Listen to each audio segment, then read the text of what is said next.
So, you're starting a new chapter in your life. Maybe you're heading off to university or starting a new job.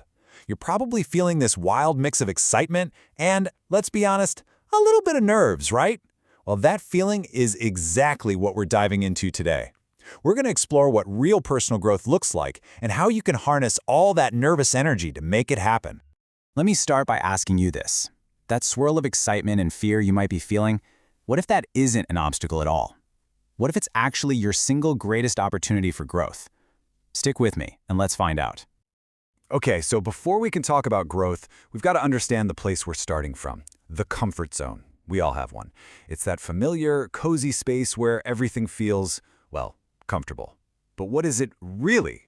You see, the thing about the comfort zone is that it's not a physical place. It's a state of mind. It's built out of all our routines, our habits, the things we know we're good at. And it gives us this powerful feeling of security and control. Think of it like your favorite warm blanket on a cold day. And look, who wouldn't want that? Security, control, low anxiety, it's tempting to just stay there forever. But there's always a price to pay.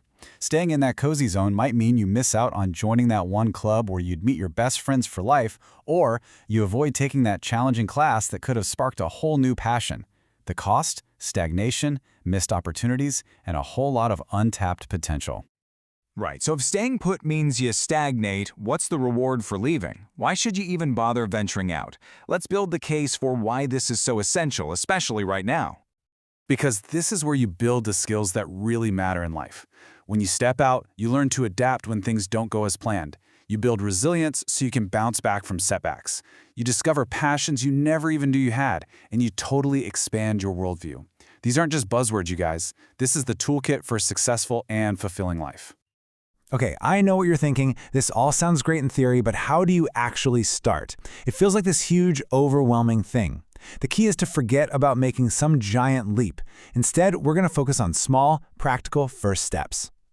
It's way simpler than you think. It's really just a three-step loop. First, identify a small, totally manageable challenge. Let's say trying out a new club you're curious about. Second, act. Don't commit to joining for the whole year. Just take one single, concrete action. Go to one meeting. And finally, reflect. Afterwards, just ask yourself, what did I learn? Not just about the club, but about myself. That's it. That's the whole process. And here's the cool part. Once you start taking these little steps over and over, something pretty amazing starts to happen. You begin to uncover some really powerful and sometimes unexpected rewards. The number one absolute biggest reward? A serious boost in your self-confidence. I mean it. Every single time you face one of these small challenges and you see that you can handle it, you're giving yourself proof that you are capable. It's kind of like lifting weights. You add a little more to the bar each time, and before you know it, you're way stronger than you ever imagined. And that's exactly what this quote is getting at. Every small victory matters so much. Each one is a stepping stone. They build on each other, creating this solid path of confidence that starts to affect every other part of your life, from your schoolwork to your relationships. But to build that confidence, we have to talk about the elephant in the room, fear. Specifically, that paralyzing fear of failure. So how do we take that feeling and flip it?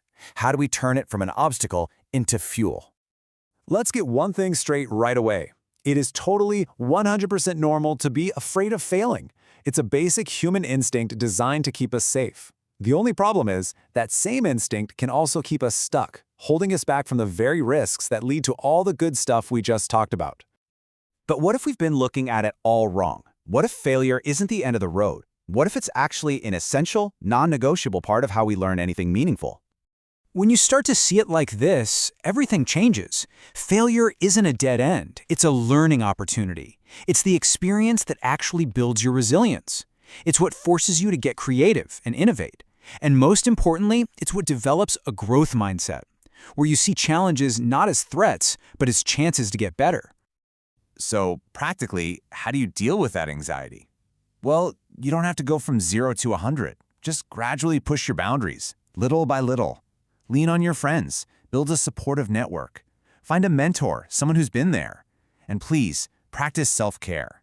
This isn't about being fearless. It's about being brave enough to try.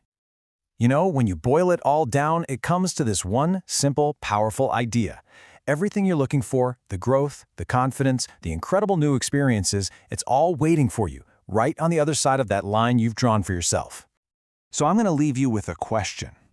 A challenge, really.